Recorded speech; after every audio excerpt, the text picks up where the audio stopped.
Beautiful గా ఉంది. హ్మ్. చాలా మంది హ్మ్. ఒక పాయింట్ అయ్యాక ఎన్నో డక్కా ముక్కీలు తిన్నాక లేదంటే ఒక వయసు అయిపోయాక హ్మ్. మెడిటేషన్ ఇవన్నీ చేసుకోవాలంటారు. Hmm. But actually youngsters personality develop అయ్యేదే మనకి హ్మ్. 10 నుంచి 20 ఇయర్స్ లోపు వ్యక్తిత్వం ఆ టీనేజ్ ఇయర్స్ లో హ్మ్.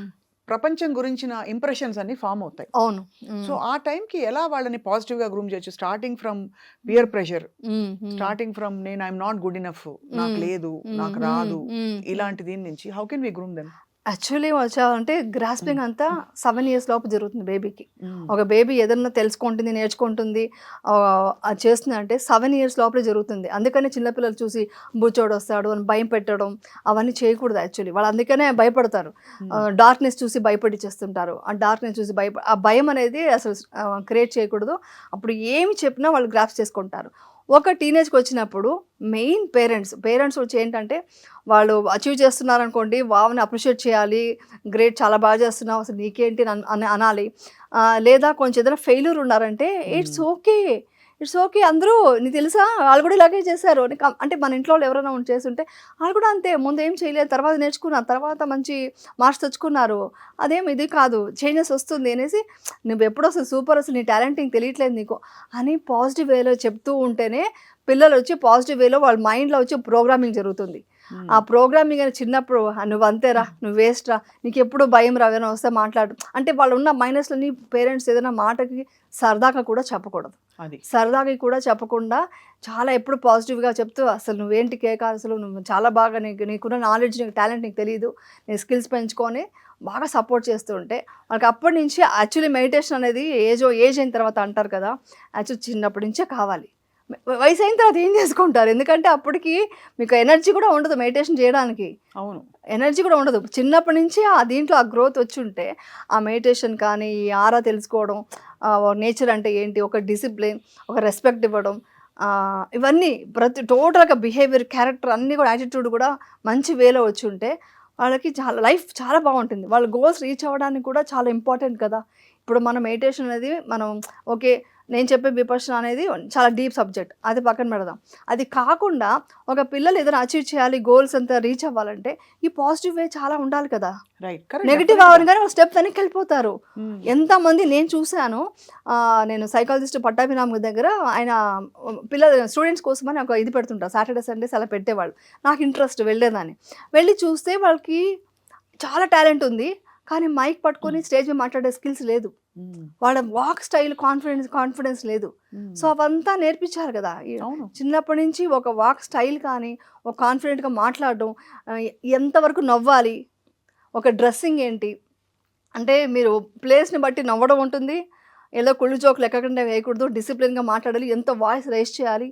ఇవన్నీ కూడా స్కిల్స్ కదా! సో, అన్నీ ఇవంతా ఇంపార్టెంట్ అనమాట. ఎడ్యుకేషన్‌తో పాటు ఇవన్నీ కూడా ఫ్యామిలీలో కూడా చెప్తూ ఉండాలి. అని చెప్తుంటే వాళ్ళకి అవన్నీ వస్తాయి. ఇన్‌ఫాక్ట్ ఇవే ఇంపార్టెంట్ ఇవే అనిపిస్తుంది. ఇంపార్టెంట్ ఎందుకంటే యాక్చువల్లీ. ఈ స్కిల్ సెట్స్ ఉంటే గనక ఐ హ్మ్. థింక్ ఏ రంగంలో ఉన్నా, హ్మ్. ఎంత తక్కువ చదువున్నా, ఎంత ఎక్కువ చదువున్నా వాళ్ళ హ్మ్. ప్లేస్‌లో వాళ్ళు రాణిస్తారు. అవును. హ్మ్. లైఫ్ స్కిల్స్ అంటారు కదా హ్మ్. ఇవన్నీ. ఇప్పుడు మీకు ఏ కాలేజ్ చదివామనే మార్క్స్ కంటే, మీరు ఒక ఇంటర్వ్యూలో ఎలా అటెండ్ అవుతున్నారు, ఎలాంటి క్వెషన్ ఆన్సర్స్‌కి ఎలా కాన్ఫిడెంట్‌గా ఆన్సర్ చెప్తున్నారు, మీ వాక్ ఏంటి, మీ బిహేవియర్ ఏంటి, మీ మాట్లాడే స్టైల్ ఏంటి, ఆ వాయిస్ రైజ్ చేయడం, ఇవన్నీ కూడా డెఫినిట్‌గా కౌంట్ అవుతది. ఇదంతా యమున గారు చెప్తున్నారు. ఆ! యమునకి అన్నీ తెలుసు. ఆ! అంటే అన్నీ తెలుసని ఎందుకన్నానంటే అనుభవపూర్వకంగా యూ హావ్ ఎక్స్‌పీరియన్స్డ్ ఆ చేంజ్ హ్మ్. బిఫోర్ ఏమిటి, ఆఫ్టర్ ఏమిటి అని. హ్మ్. బట్ పేరెంట్స్‌కే చాలా సార్లు అవేర్‌నెస్ ఉండదు. హ్మ్. హ్మ్. విపరీతమైన స్ట్రెస్ ఉంటుంది లైఫ్‌లో. హ్మ్. విపరీతమైన ప్రెషర్స్ ఉంటాయి. ఇంకా ఏం చేయాలో తెలియక హ్మ్. వాళ్ళ ఎమోషనల్ ఇదంతా కూడా పిల్లల మీద డంప్ చేస్తారు. హ్మ్. హ్మ్. సో, హ్మ్. ఎలా ఈ ఫ్యామిలీ బ్యాలెన్స్ ఎలా తీసుకురావాలి? ఫ్యామిలీ అందుకే ఫస్ట్ డిసిప్లిన్‌గా ఒక టైమింగ్ మెయింటైన్ చేసుకోవాలి. ఫస్ట్ వచ్చి ఫిజికల్ ఫిట్‌నెస్ చూసుకోవాలి. మెంటల్లీ ఫిట్‌గా ఉండడం చూసుకోవాలి. పేరెంట్స్ చెప్తున్నాను. ఇప్పుడు వాళ్ళ స్ట్రెస్ ఎందుకొస్తుంది? వాళ్ళు అనుకున్న టైం కంటే వర్క్ కంటే ఎక్కువ వర్క్ ఉంది. నాకు ఫిజికల్లీ ఫిట్‌గా లేను అన్నప్పుడే వాళ్ళకి ఆ స్ట్రెస్ అంతా పిల్లల మీద చూపిస్తారు. ఫస్ట్ నేను ఫిట్‌గా ఉంటే, నేను ఎనర్జిటిక్‌గా ఉంటే, నేను మెంటల్లీ ఫిట్‌గా ఉంటే, నా పిల్లల్ని పెంచడం పెద్ద కష్టం కాదు. స్ట్రెస్ అనేది రాదు. స్ట్రెస్ అనే మాట అక్కడ తీసేయాలి. స్ట్రెస్ అవును. అనే మాట అక్కడ తీసేయాలి. ఇప్పుడు ఎగ్జాంపుల్‌గా నేను చెప్తున్నాను. నిన్న నాకు షూటింగ్ చేసేటప్పుడు ఎనర్జీ తక్కువుంది. అంటే టైర్డ్‌గా ఉంది బాగా. ఇది నిజంగా జరిగిందిది. ఓపెన్‌గా చెప్తున్నాను. అంటే నేచర్‌తో కనెక్ట్ అవ్వడం అంటే ఏ లెవెల్‌లో ఉంటుందని చెప్తున్నాను. నాకు చాలా వర్క్ స్ట్రెస్ ఉంది. కొంచెం అన్‌ఈజీగా ఉంది. ఎందుకో నిద్ర డిస్టర్బెన్స్ కూడా ఉన్నట్టుంది. కళ్ళు వీక్‌గా ఉంది. ఎనర్జీ లేదు. చూసాను ఆర్టిస్ట్ కూడా కనిపెట్టారు. మేడం మీరు కొంచెం టైర్డ్‌గా ఉన్నారు అంటే, అవును నాకు నిద్ర వస్తా ఉంది. నాకు షూటింగ్ చేసే బుద్ధి కావట్లేదు. కానీ సీన్స్ ఉన్నాయి చేయాలి. అనేసి బయటికెళ్ళిపోయి ఒక 10 మినిట్స్ ఇలా మెడిటేషన్ జస్ట్ అబ్జర్వ్ చేస్తూ బాడీని అబ్జర్వ్ చేస్తూ అలా కూర్చున్నాను. కూర్చున్న తర్వాత universe give me energy, please give me energy అనేసి అన్నాను. అని ఒక 2 మినిట్స్ ఇలా అనుకోని ఓకే. ఐయామ్ ఎనర్జిటిక్‌గా ఇప్పుడు అనేసి అంటే నేను దీన్ని స్విచ్ ఆఫ్ చేశాను. టైర్డ్‌గా ఉన్న వర్డ్ స్విచ్ ఆఫ్ చేసి ఐయామ్ ఎనర్జిటిక్‌గా ఉన్నాను. నాకు యూనివర్స్ ఎనర్జీ ఇచ్చింది అన్నాను. వితిన్ 15 మినిట్స్ వచ్చి నేను మంచి సీన్ సూపర్ పర్ఫార్మ్ చేశాను. సో ఇది వచ్చి మన మైండ్ అండి. మన థాట్ ఏంటని, అమ్మో నాకు స్ట్రెస్సు, అమ్మో నాకు టైం వర్క్ అవ్వలేదు, అమ్మో నీకు ఇన్ని కష్టాలు, అమ్మో నేను ఇంత కష్టపడుతున్నాను మీరు చదవండి. ఇది చెప్తే పిల్లలకి ఏమవుతుంది, స్ట్రెస్సు, అమ్మ కష్టపడుతుంది, ఇంట్లో కష్టాలు, ఇవి తప్ప పాజిటివ్ ఎక్కడన్నా ఉందా? అదే మదర్ వచ్చేసి నేను ఎనర్జెటిక్‌గా వర్క్ చేస్తున్నాను, మీరు కూడా ఇంత మంచిగా చేయండి, హ్యాపీగా ఉందాం, ఓకే ఈ వర్క్ ఫినిష్ చేసేసి నేను ఈ వర్క్ ఫినిష్ చేస్తాను, మనతో కలిసి భోంచేద్దాం. ఇది తీసుకురావాలి. ఎప్పుడు యాటిట్యూడ్ అంతా ఇలా ఉండాలి బిహేవియర్. నేను అదే చేస్తాను. టైర్డ్ అనే వర్డ్ వాడను నేను ఎప్పుడు. టైర్డ్ అనే వర్డ్ వాడను కానీ ఎక్కువ వర్క్ ఉంది ఫినిష్ చేసేస్తాను. ఆ ఫినిష్ చేసాక ఈ పని చేద్దాం అంటాను. టైర్డ్ అనేది లేదు కాబట్టి ఇంకా నేను వర్క్ చేయగలుగుతున్నాను. సో యాక్చువల్లీ బీజ రూపంలో ఎక్కడో టైర్డ్ అనేది అక్నాలెడ్జ్ చేయాలి అని, అది ఒప్పుకోవాలి. ఒప్పుకొని వర్క్ ఉంది టైర్డ్ అనే వర్డ్ కూడా అది కూడా మన సబ్ కాన్షియస్ మైండ్కి మన యూనివర్స్కి మన టైర్డ్ అంటే టైర్డ్గా ఉన్నారు అని కాకుండా వర్క్ ఉంది నేను ఫినిష్ చేస్తాను, అవి కంప్లీట్ దిస్, దానికి కూడా పాజిటివ్గా మాట్లాడమా. అది ఈ మధ్య తెలుసుకున్నాను నేను. అంటే ఆల్మోస్ట్ మనకి అల్గోరిథం లాగే మన ఇన్స్టాగ్రామ్ లో ఒక వర్డ్ టైప్ చేయగానే మొత్తం అంతా అన్ని చోట్ల అవే కనిపిస్తూ ఉంటాయి కదా. అవును, అలా మీరు అనేది థాట్ లెవెల్లో జరుగుతుంది అంటారు. అవును, 100%. మీ థాట్ లెవెల్ అలాగే జరుగుతుంది. మీ థాట్ ఇది స్టార్ట్ చేసిన టైర్డ్ అంటే టైర్డ్ సంబంధించిందే ఉంటాయి. మీరు ఎగ్జాంపుల్ కాదు అబ్జర్వ్ చేయండి. నాకు బ్లూ కలర్ అంటే ఇష్టం అన్నారు అనుకోండి, మీకు అన్ని చోట్ల బ్లూ ఎక్కడుంటే అన్నీ వస్తాయి. ఎందుకంటే మీరు బ్లూ చూస్తారు, ఎల్లో చూడరు. వెనకాల ఎల్లో ఉంది మీ దగ్గర, నేను బ్లూ అనగానే బ్లూ అన్నీ కనిపిస్తాయి నాకు. అది మన అలా మనం ఏది కోరుకుంటే చూస్తున్నప్పుడు ఆ కలరే మనకు అనిపిస్తుంది. అక్కడ ఎల్లో లేదా గ్రీన్ ఉందా అన్నీ ఉన్నాయి, బట్ మీకు బ్లూనే కనిపిస్తుంది. ఎందుకంటే మీ బ్లూ ఇష్టపడ్డారు, బ్లూ అనే థాట్ మీకు మైండ్కి వచ్చింది. అలాగే టైర్డ్ అని, నాకు కష్టంగా ఉందను, నాకు కష్టం అని, నేను మీ పిల్లలు కూడా చెప్తుంటారు, నేను కష్టపడి నీకు ఫీజు కట్టాను, కష్టపడి చదివిస్తున్నాను అంటారు. అలా చెప్తే ఏమవుతుందంటే వాళ్ళకి బర్డెన్ అవుతుంది. కష్టం అమ్మ కష్టం అన్ని కష్టం అనే వర్డే ఇంట్లో అంతా కష్టాలే పడుతున్నాము అని వాళ్ళకి ఇంకా అదే మేనిఫెస్టేషన్ అవుతుంది. అలా కాకుండా హ్యాపీగా ఉండు, బాగా చదువుకో, ఇలాంటి వర్డ్స్ వాడినప్పుడు హ్యాపీ అంటే హ్యాపీనే వస్తుందండి, కష్టం అంటే కష్టమే వస్తుంది. ఇది మాత్రం ప్రూవ్ అని అనమాట. Beautiful way of looking at it. మన సర్కమ్స్టాన్సెస్ మనకి టాక్సిక్ గా ఉన్నాయని తెలిసింది. అఫ్ కోర్స్ అది మాటికి అనకూడదు, బట్ అఫ్ కోర్స్ మనం బురదలో కాలు పెడుతుంటే అది బురద కాదు అని అన్న కూడా బురదే. అది బురదే. ఇప్పుడు అప్పుడు ఏం చేయాలి, తప్పుకోవడం బెటరా, అక్కడే ఉండి మంచిగా మనం ఎలివేట్ చేసుకుని ఆ బురద తొక్కడం బెటరా? అంటే నెగిటివ్ కి దూరంగా వెళ్ళడం బెటర్. అలా తీసుకుందాం, నెగిటివ్ కి దూరంగా వెళ్ళడం బెటర్. బై ఛాన్స్ మీరు కాలు పెట్టేశారు బురదలో, ఓకే బురద ఎలా ఉంది ఎక్స్పీరియన్స్ అవ్వండి. అంతేనా? బురదలో కాలే పెట్టలేదు ఇప్పుడు దాకా, బురదలో కాలు పెడితే ఇలా మట్టి అవుతుందా, ఎక్స్పీరియన్స్ అయ్యి ఓకే వాష్ చేసుకుందాం, ఓకే బురదలో కాలు పెడితే ఇలా బురద అవుతుంది, ఓకే వాష్ చేసుకుందాం అని వెళ్ళిపోండి. అంతేగాని చిచి బురద కాలు పెట్టాను, డ్రెస్ పోయింది, ఎందుకు డ్రెస్ పోయింది, నాకే ఎందుకైంది ఇలాగా, అసలు వద్దు, నాకే ఎందుకైంది అసలు వద్దు. అందుకే అంటున్నాను కదా, నేనైతే ఈ మధ్య చాలా ఇది బాగా తెలుసుకున్నాను ఈ విషయం. I'm very happy. అసలు నేను నా అంత హ్యాపీనెస్ ఎవరికి లేదు అనే టైప్లోనే ఉంటాను ఎప్పుడు.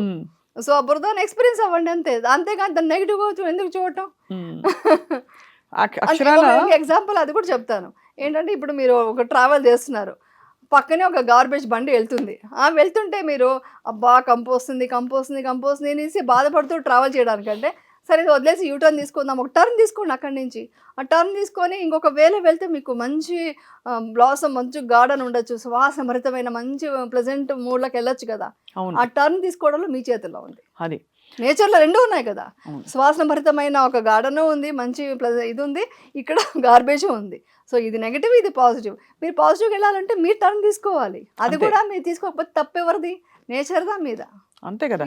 మనం తీసుకోవడంలో ఉంటుంది. ఆ గార్బేజ్ అక్కడ ఉందంటే దాన్ని మనం తీసుకోక్కర్లేదు, తీసుకోవడం వల్ల ఆ గార్బేజ్ మన మైండ్ లో కూడా వస్తుంది, బయట అది తీసేసేయాలి ఇమ్మీడియట్ గా. నేను ఎప్పుడు అనేదానండి మా పిల్లలకి, ఇవంతా నాకు ఈ మధ్య తెలుసు, కానీ అప్పుడు చిన్నప్పుడు చెప్పేదాన్ని.